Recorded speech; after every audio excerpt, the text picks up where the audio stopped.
has a natural left hook. A coordinated left hook is something that really cannot be taught. Tommy has a hell of a left hook. He's got a great left hook. Period. End of paragraph. Put Rocky Marciano and Floyd Patterson together, you'd have me. That's you. I think that's me. There's a left hand. Jay goes down and probably out. What a huge shot. I've got a job to do, and I plan on doing it quickly. He trials a big right hand, followed up on the left by Morrison, and Shelby is in a seated position and may not make it up. I never was thought of as a bully. I was always, liked by everybody, and I like to be liked by everybody. I'm willing to get along with anybody that wants to get along with me. Bill Caton is Tommy's manager. He's also the manager on record of Mike Tyson, although he hasn't spoken to Tyson since Don King took over Tyson's management. People stop me on the street and tell me how disgusted they are with what Don King is doing to Mike Tyson. And he's doing it to boxing at the same time. When Tyson was defeated last February, it shocked just about everybody. It also broke the heavyweight crown wide open for contenders like Tommy. For Caton, that could provide his golden boy a golden opportunity. Tommy is a good-looking man. He's charismatic. He's handsome. He's related to John Wayne. And he really can fight. He has everything going for him to have boxing gain back the popularity it once enjoyed. Seeing him on television as a kinder, gentler pitchman, it's easy to forget that George Foreman was once one of the most feared fighters in the world. A man with a punch so powerful that many worried Foreman might inadvertently kill opponent one day. He's not normal.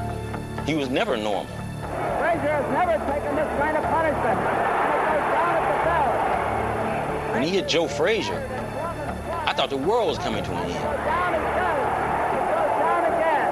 That George Foreman intimidated the hell out of a lot of opponents. He would just come in, growl, throw punches, and go home. George was once as feral a figure or as demonic a figure as Mike Tyson. Easy. George was kind of a freak. George was unusual. George was one of a kind.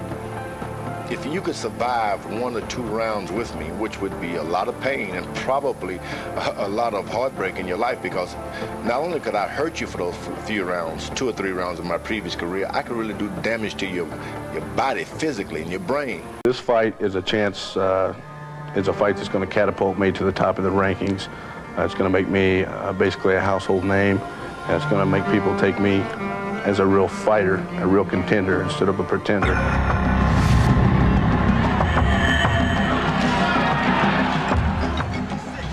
George Foreman weighs in at 256 pounds.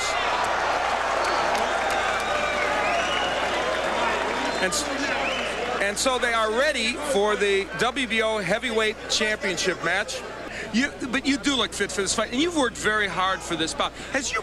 Some people actually think that you've had a more serious attitude in terms of the way you've looked at this bout. This is going to be a serious fight, and of course, I've had a serious time, yeah. Now, his punching, of course, is the thing that makes him different than some of the opponents you fought, in that he's got lots of power. How are you going to avoid that double left hook of his?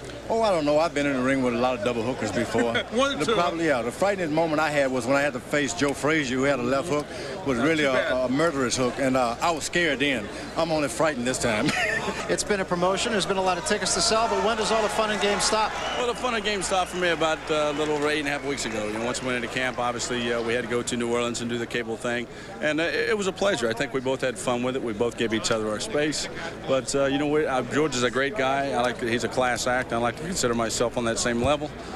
We had a good time doing it, but now it's time to take care of business. So how do you see this fight going? Well, it's on paper, it looks like it's probably going to be a very exciting fight. I don't think there's any secret to beating someone like George. Obviously, the opposition that he's been facing, with the exception of Holyfield, probably hasn't been as tough as it will be tomorrow night. And it's something that I think a lot of people are looking forward to. It's a very competitive fight, which is something that people haven't seen in the heavyweight division in quite some time. So I think that it's going to be a very exciting night.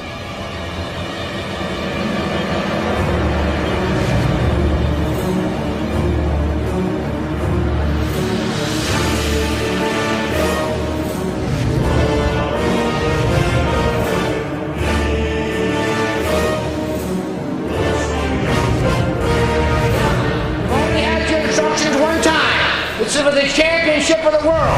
I expect a tough, clean clean fight. Protect yourself at all times. Any questions here? Any questions here? Let's get it on. Well, a sign of Foreman's considerable bulk and strength pushing back. Tommy Morrison, the 226-pounder.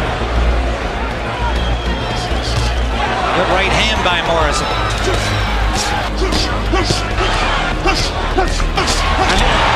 Morrison now has forgot the jab. Very much in Morrison's strategy. Let's see if he can stay with it. But Morrison has been using that left jab this round, as he told us he was going to do. And again, big right hand by Morrison. Foreman feinting, never delivered a punch. Another right lands to the head of Foreman. Changes his strategy at all. In his first round, Tim, he looked like Morrison already has a little lump under his right eye. Good right hand. WBO title at stake, but much more to both fighters. Good left hook by Morrison. Takes him a long time to get off.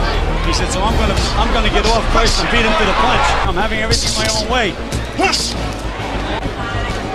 a good right hand from Foreman. His best punch so far.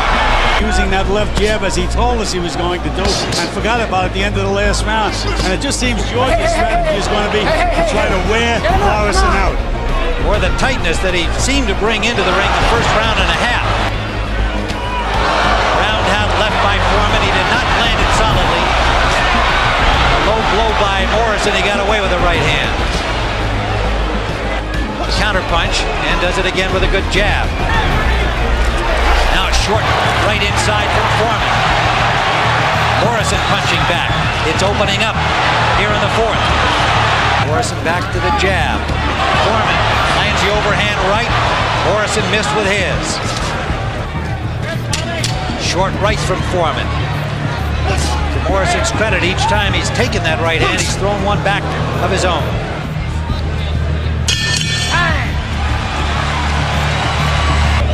We got to have head movement before and after your jabs.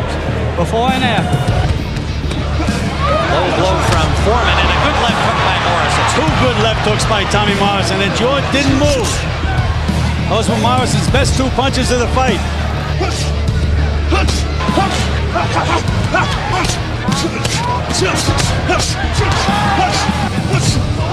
Big right hand from Morrison and a left hand.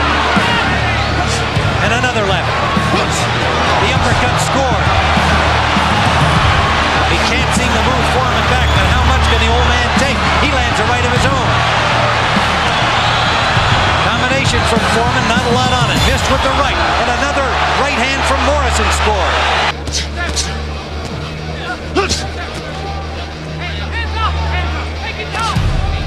Damage, there it is again. And tremendous left hook by Tommy Morrison.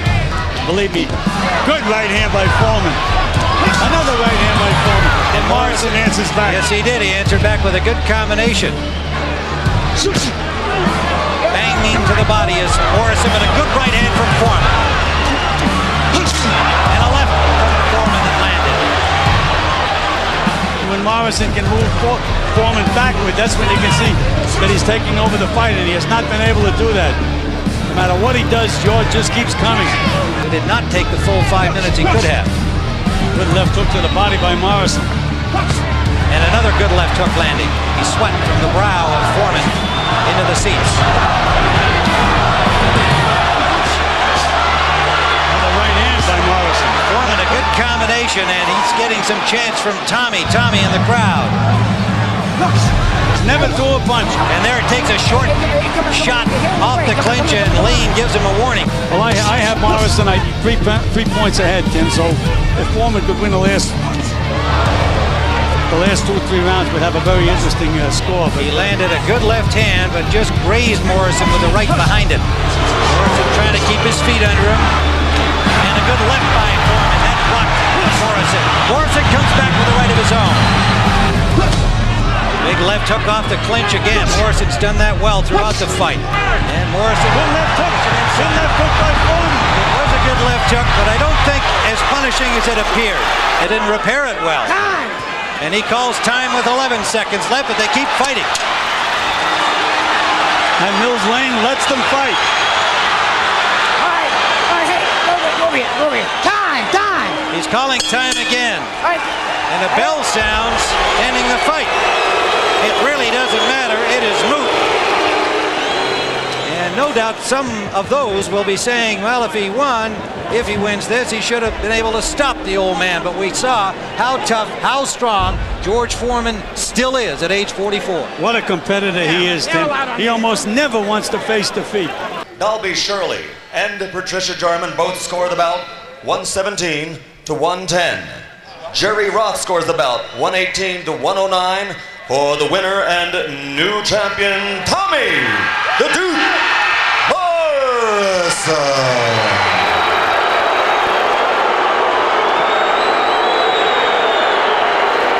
George, is this, I'm sure the first question everybody wants to know, you lost, is this it? What about wife Joan, and what are you going to do? Well, I've got a date with Kentucky Fried Chicken, and it's those buffalo wings that I'm interested in. He fought a hell of a fight, just a matter of just a little younger and a little quicker. Well, and you stuck to your game plan, I thought, very intelligently throughout. What did George say to you at the end when he came over to your corner? He told me that I did a hell of a job. He told me God bless, he loved me, and he said never cuss in front of people. It's a wonderful time. The people of Las Vegas have always come out in numbers to see us fight. We're so happy about the turnout, and it was a good fight, 12 rounds. For the first time, a fight went a long time. The people are proud. I'm proud. The judges have spoken. May God bless everybody.